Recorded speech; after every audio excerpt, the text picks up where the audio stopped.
बिस्मिल्लाहिर्रहमानिर्रहीम। अस्सलाम वालेकुम dear friends, I hope you are doing good. आप देख रहे हैं international affairs with doctor Masood और आज हम एनालाइज करेंगे पाकिस्तान और इंडिया के दरमियान जो कशीदगी बढ़ चुकी है उसको वो किस तरफ जा रही है और उसकी क्या इम्प्लिकेशंस हो सकती हैं आगे इस पाकिस्तान के लिए या इस खिते के लिए। अभी तक की जो सूरत हाल है वो ये है कि इंडिया ने पाकिस्तान के अंदर 9 जगहों पे ऑपरेशन सिंदूर करके बहुत सारे लोगों को हलाक किया, शहीद किया और 9 जगहों पे उन्होंने पाकिस्तान के अंदर टारगेट्स को निशाना बनाया और जिसके अंदर उन्होंने फ्रेंच वेपन्स स्काल्प यूज़ किया, हैमर यूज़ किया और इसके अलावा इजरायली कामकाजी जो ड्रोन है हारोप उसको भी यूज़ किया। उसके अलावा इंडिया ने इस पहली जो स्कर्मिश के अंदर पाकिस्तान ने इंडिया के 5 जहाज़ों को गिरा दिया। बकौल पाकिस्तान के ISPR के तकरीबन 3 राफेल और एक SU-30 और एक मिग जहाज़ को गिराया गया। उसके अलावा इजरायली हेरोन जो TP मिसाइल है, जो मॉडर्न एक ज़बरदस्त किस्म का ड्रोन है, उसको भी इसके अंदर गिराया गया। उसके अलावा इंडिया ने अगले दिन पाकिस्तान के अंदर बहुत सारे ड्रोन्स पाकिस्तान में भेजे जिनमें हार्पी ड्रोन और हारोप मिसाइल ड्रोन जो है वो शामिल हैं। ये ड्रोन क्या चीज़ हैं और ये कैसे काम करते हैं, इनकी तफसीली वीडियो मैं इंशाल्लाह अगली वीडियो में आपको जिक्र करूँगा। लेकिन फ़िलहाल पाकिस्तान ने तकरीबन 77 ड्रोन्स इजरायली मेड जो हैं उनको मार गिराया और उनको ना सिर्फ इंटरसेप्ट किया बल्कि उनको टाइम पे मार गिराया। ये है अब तक की सूरत हाल। अब सवाल ये उठता है कि पाकिस्तान इसका जवाब कब देगा, कैसे देगा और किन हथियारों से देगा। कौन से ऐसे हथियार हैं पाकिस्तान के पास जो इंडिया के लिए सीरियस थ्रेट हैं।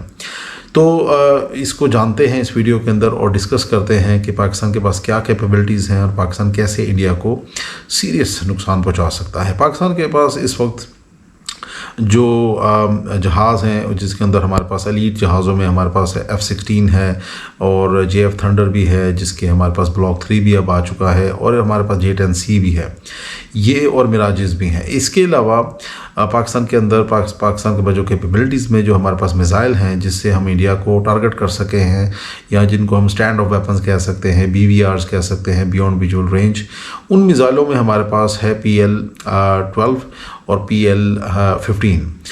ये दोनों चाइनीज़ मिसाइल हैं और बियॉन्ड विजुअल रेंज इनकी जो कैपेबिलिटी है वो ये है कि तकरीबन 100 से लेके 300 किलोमीटर तक। जो PL-15 है वो तकरीबन कहते हैं कि 300 किलोमीटर से ज़्यादा बल्कि मार कर सकता है अपने टारगेट को, 200-300 किलोमीटर से ज़्यादा। उसके अलावा जो PL-12 है वो उसकी रेंज जो है तकरीबन 100 किलोमीटर के करीब है। जो हमारे पास अमेरिकन एमराम वेपन है उसके मुताबिक उसके जैसा तकरीबन एक वेपन है। ये दोनों हमारे हथियार ज़बरदस्त किस्म के हमारे हथियार हैं जिनको हम इंडिया के ख़िलाफ़ यूज़ कर सकते हैं। अभी जो इंडिया का राफेल तैयारा गिराया गया है वो PL-15 से गिराया गया है जो J-10 से लॉन्च किया गया था। हमारे पास जो JF-17 ब्लॉक 3 है उस जहाज़ के ज़रिए से भी इस मिसाइल को लॉन्च किया जा सकता है जिसको हम PL-15 कहते हैं। PL-15 बहुत एडवांस कैपेबिलिटी रखने वाला एक मिसाइल है जिससे अपने स्टैंड ऑफ कैपेबिलिटी आपको मिलती है, यानी कि आप अपने मुल्क की हदूद में रह के 300 किलोमीटर 200 किलोमीटर दूर अपने दुश्मन को टारगेट बना सकते हैं। तो ये वो कैपेबिलिटी है जो पाकिस्तान के पास मौजूद है। इसके अलावा पाकिस्तान के पास अमेरिकन एमराम वेपन है जो हमने लास्ट टाइम भी यूज़ किया था और इंडिया का एक जहाज़ गिराया था। तो एमराम दुनिया में एक जाना पहचाना नाम है, अमेरिकन कंपनी है और उसको हम F-16 के ज़रिए से लॉन्च कर सकते हैं। एमराम की तकरीबन रेंज है that is around 100 to 120 kilometres. तो ये भी एक बड़ी ज़बरदस्त कैपेबिलिटी है पाकिस्तान के पास। इसके अलावा पाकिस्तान के पास एक और मिसाइल है जिसका नाम है तैमूर और तैमूर जो है वो पाकिस्तान का एक ज़बरदस्त किस्म का क्रूज़ मिसाइल है जिसकी तकरीबन 290 किलोमीटर रेंज है और ये भी टेरेन हैगिंग और बड़ा ज़बरदस्त किस्म की कैपेबिलिटीज़ रखता है। रेडार्स को भी एवेड कर सकता है और एक्यूरेसी के साथ अपने टारगेट्स को अचीव कर सकता है। पाकिस्तान के JF-17 जो हैं वो इक्विप हैं तैमूर से और तैमूर को कैरी कर सकते हैं। पाकिस्तान के पास एयर लॉन्च क्रूज़ मिसाइल की कैटेगरी में हमारे पास राद है और राद की जो रेंज है that is maximum 600 kilometre range, यानी कि 600 किलोमीटर दूर ये हमको स्टैंड ऑफ कैपेबिलिटी प्रोवाइड करता है। यानी कि पाकिस्तान को इंडिया का बॉर्डर क्रॉस करने की ज़रूरत ही नहीं है। पाकिस्तान अपनी रेंज में रह के, अपनी हदूद में रह के, अपने मुल्क में रह के इंडिया के अंदर जो डीप टारगेट्स हैं उनको अचीव कर सकता है इस कैपेबिलिटी के ज़रिए से। तो ये भी एक हमारे पास कैपेबिलिटी है जो कि बड़ी ज़बरदस्त कैपेबिलिटी है। रात एयर लॉन्च क्रूज़ मिज़ाइल है ये, और ये न्यूक्लियर भी हो सकता है और कन्वेंशनल भी हो सकता है। तो हमें न्यूक्लियर और कन्वेंशनल दोनों है हमारे पास, तो जब भी हमें ज़रूरत पड़ेगी, फ़िलहाल तो कन्वेंशनल वेपन पाकिस्तान इसको यूज़ करके इंडिया के अंदर स्ट्राइक्स कर सकता है, डीपर टारगेट्स में उनको अचीव कर सकता है। इसके अलावा हमारे पास एक और वेपन है हरबा के नाम से, हरबा NG के नाम से। ये सबमरीन लॉन्च्ड क्रूज़ मिज़ाइल की कैटेगरी में आता है और इसकी भी रेंज जो है वो 750 किलोमीटर से ज़्यादा है, और ये कन्वेंशनल और न्यूक्लियर दोनों ही मिज़ाइल लेके जा सकता है। ये पाकिस्तान का जो ये जो हरबा कैपेबिलिटी है पाकिस्तान नेवी के पास, ये बड़ी ज़बरदस्त कैपेबिलिटी है। ये समंदर के ऊपर और लैंड के ऊपर, यानी कि समंदर से लैंड पे भी अटैक कर सकता है। तो इस रेंज के साथ 750 किलोमीटर्स के साथ पाकिस्तान इजीली इंडिया की जो कोस्टल सिटीज़ हैं, जैसे मुंबई है फॉर एग्जांपल, उसको टारगेट कर सकता है। और मुंबई की वैल्यू बहुत ज़्यादा है इंडिया के लिए। महाराष्ट्र की $275 बिलियन मुंबई ऐड करता है इंडियन इकॉनमी के अंदर। सो आप इससे अंदाज़ा लगा सकते हैं कि मुंबई कितना इंपॉर्टेंट है इंडिया के लिए, इंडिया के लिए। सो हमारी टारगेट रेंज से ये शहर दूर नहीं होगा। हमारे तमाम मिज़ाइलों का जो सबसे स्ट्रॉन्ग मिज़ाइल है क्रूज़ मिज़ाइल कैटेगरी में, वो बाबर है। Babur submarine launched cruise missile है हमारा, जो सबमरीन्स के ज़रिए से भी लॉन्च किया जा सकता है और लैंड के ज़रिए से भी लॉन्च किया जा सकता है। ये दोनों हमारे पास कैटेगरीज मौजूद हैं। बाबर की जो रेंज है वो तकरीबन 450 किलोमीटर से लेकर 900 किलोमीटर तक है, जो डीपर टारगेट्स इंडिया के अंदर उनको टारगेट किया जा सकता है, उनको हिट किया जा सकता है।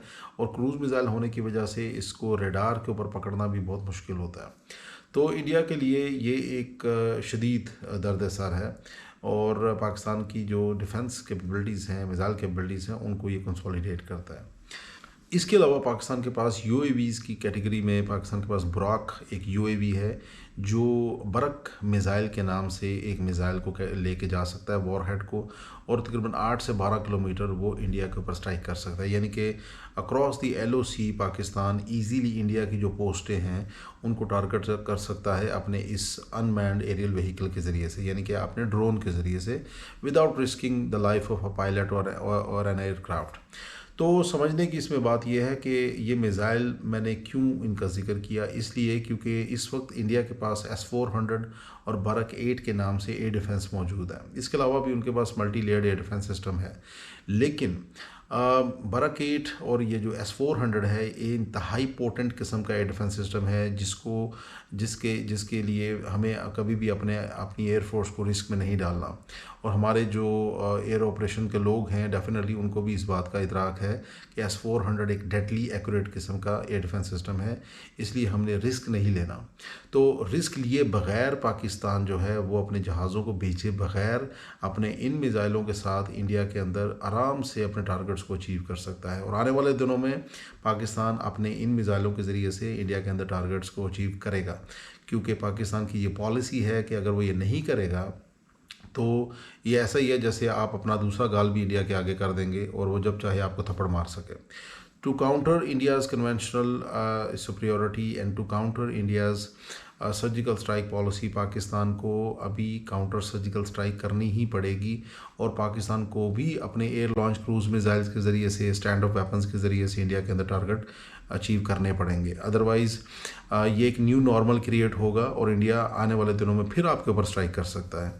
तो ये सारी चीज़ें आपके सामने हैं। इंशाल्लाह ताला इसको हम कंटिन्यू रखेंगे और डिफरेंट किस्म की जो और चीज़ें इसमें हैं उनको भी डिस्कस करेंगे कि क्या क्या चीज़ें हैं जिससे हम इंडिया को रोक सकते हैं, या फिर पाकिस्तान की जो स्ट्राइक्स होंगी उसके बाद इंडिया का क्या रद्द-ए-अमल होना चाहिए या होगा। So we will analyse in coming videos इंशाल्लाह ताला। अपना बहुत सारा ख्याल रखिएगा। अगर आपको कोई चीज़ जाननी हो प्लीज़ कमेंट में आप लिख सकते हैं। Thank you very much. अल्लाह हाफिज़।